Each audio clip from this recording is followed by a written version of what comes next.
It's the Sweat Fanatic. We're here to talk sweating. You know me.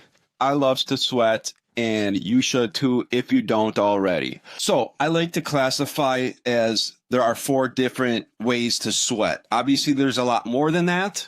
However, the four main ones that I view as a good way to get a good deep sweat and get the health benefits is infrared sauna, traditional hot rock sauna, hot yoga, and steam rooms. And there are benefits and positives to each one that are specific to each one. And a lot of times, depending on my circumstances, how long I've used the last sauna or gone to yoga, when I will use it and how I'll use it.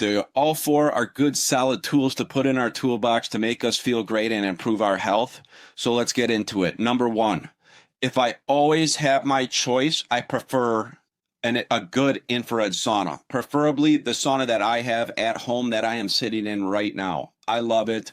It's incredible. This thing has been with me for a decade, and I hope it's with me for the rest of my life. So why do I use an infrared sauna? Number one, I feel a lot better mentally, mental clarity. That is the number one reason that I sweat profusely every single day of my life. Number two, inflammation. My body feels a lot better physically. I feel lighter. I feel thinner. It's a very addicting feeling. So with reducing inflammation comes reduced our risk for inflammation-caused diseases, pain relief, all sorts of good benefits. And then I prefer infrared as my number one source of sweating because it doesn't exhaust me like a traditional hot rock sauna, which is a great way to sweat as well. But I have the same energy coming out that I had going in, but I feel phenomenal from all the endorphins that my body has to produce sweat. So the ultimate for me, infrared sauna. Number two, hot yoga, preferably Bikram yoga. Getting in a hot room and stretching,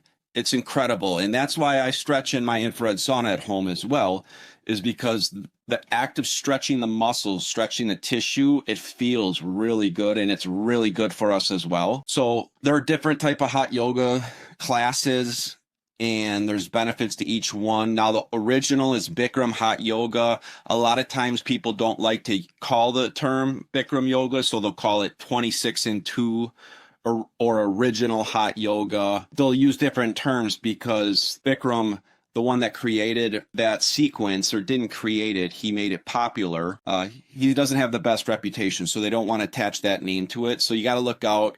Bikram, 26 and 2, original hot yoga, any of those terms, it's going to be essentially the same thing. Now they have different classes. Most popular these days is 60-minute classes. However, the original Bikram yoga was 90-minute.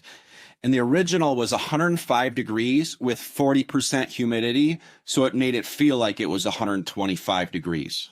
So it's phenomenal. But I use that for mental clarity. My body feels really good with less inflammation again. My body feels really good with stretching. My balance, it really works on your balance, which is really good for mental acuity, for mental clarity, for focus, attention, concentration. It feels really good, and it's really good for you. Now, the third way to sweat is a hot rock traditional sauna. That comes in number 3.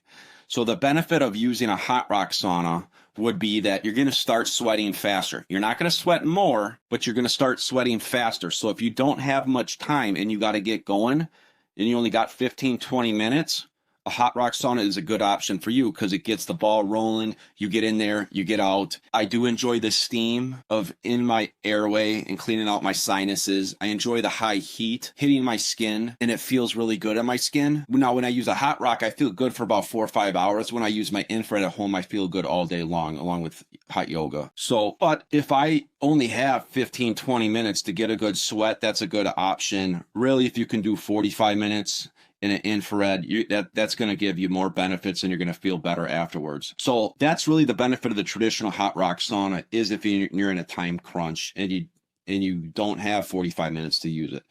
Number 4 would be a steam room. I use those when I'm really in a time crunch at a gym or something like that. So unless you got a very nice house and a very nice bathroom to have a steam shower, which they're expensive and it's a lot of maintenance, you're going to use a steam room at a gym.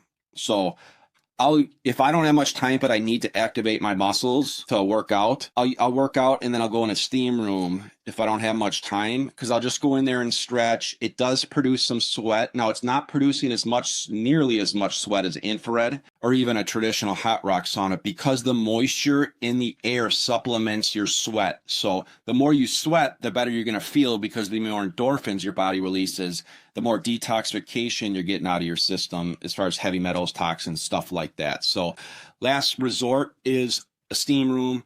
Hopefully it's big enough to throw a couple stretches, but I can only use it for about 10 minutes if it's a good steam room and you're not sweating that much. So I'll feel good for, again, about 4 hours after using it. But then I really wish I'm craving that sweat again, because it is a performance enhancing drug.